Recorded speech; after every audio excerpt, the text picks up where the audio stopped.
آپ میرے باپ کے دوست ہیں، اس لیے میں آپ کی اجازت کے لیے آیا ہوں کہ حضور نے فرمایا اپنے باپ کے دوستوں کو بھی عزت کی نگاہ سے تعظیم کے ساتھ رکھو۔ باپ مر جائے تو چچے کو باپ کا مقام حاصل ہے، بڑے بھائی کو باپ کا مقام حاصل ہے، پھوپھی کو اس طرح سے اللہ نے یہ رتبے دیے ہیں۔ اگر ماں مر جائے خالہ کو ماں کا مقام حاصل ہے۔ آج صلہ رحمی نہیں رہی، آج ہم اتنے اپنے آپ میں مگن ہو چکے، رشتہ داروں کے حقوق چھوڑ چکے، والدین کے حقوق چھوڑ چکے۔ میں کیسے بتاؤں؟ حضور صلی اللہ علیہ وسلم نے فرمایا جو شخص اپنی عمر میں درازی چاہتا ہو، عمر میں برکت چاہتا ہو، رزق میں برکت چاہتا ہو، اور اپنی اولاد کو اپنے لیے یہ چاہتا ہو کہ میری فرما بردار بن کر رہے، فرمایا وہ اپنے ماں باپ کی خدمت کرے۔ کیوں؟ میں یہ بات بڑے کھلے لفظوں میں بتا دینا چاہتا ہوں، وہی اولاد اپنے ماں باپ کی نافرمان ہوتی ہے جن کے باپ اپنے والدین کے نافرمان ہوتے ہیں، اور جو پاؤ گے وہی، جو کرو گے وہی پاؤ گے۔ اس لیے خود مثال بن جاؤ، اپنے ماں باپ کو محبت کی نگاہ سے دیکھو، ان کی خدمت کرو۔ حضور صلی اللہ علیہ وسلم نے فرمایا، قرآن کی آیت ہے وَقُلْ لَهُمَا قَوْلًا كَرِيمًا، ان سے گفتگو کرو تو پست لہجے کے ساتھ، نرم انداز کے ساتھ، پیارے انداز کے ساتھ، محبت بھرے لہجے کے ساتھ، محبت کی نگاہوں کے ساتھ، اور اس طرح گفتگو کرتے ہوئے۔ میرے دوستو، امام غزالی رحمۃ اللہ علیہ نے اپنی کتاب احیاء العلوم میں لکھا کہ ماں باپ میں سے جو کوئی ایک بھی اگر تم بیٹھے ہو، اگر منصب پر بیٹھے ہو، یا دفتر میں بیٹھے ہو، یا دکان پہ بیٹھے ہو، یا دوستوں میں بیٹھے ہو، جب ماں باپ میں سے کوئی آ جائے تو ایسے کھڑے ہو جاؤ جیسے غلام آقا کے سامنے کھڑا ہوتا ہے۔ کھڑے ہو جاؤ، اس کے بعد ان کا ماتھا چومو، ان سے پوچھو، ان کا نام لے کر نہ پوچھو۔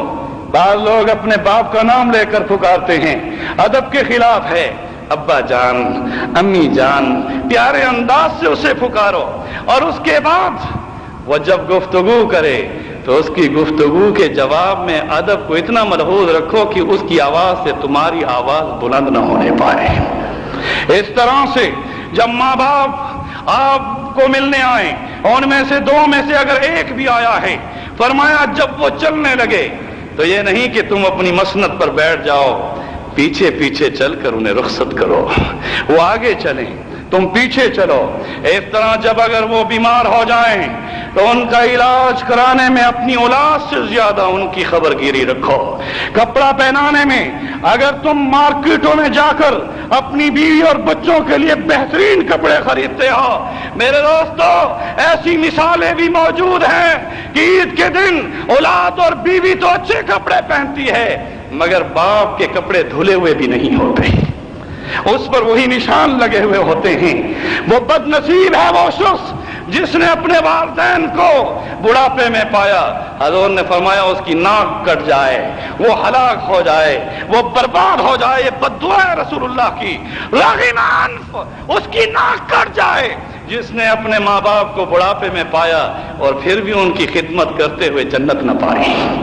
جنت پانا یہ اتنا آسان ہے کہ والدین کی فرما برداری میں اللہ نے جنت کے دروازوں کو کھول رکھا ہے۔ الجنت تحت اقدام الامہات، جنت ماؤں کے قدموں کے نیچے ہے۔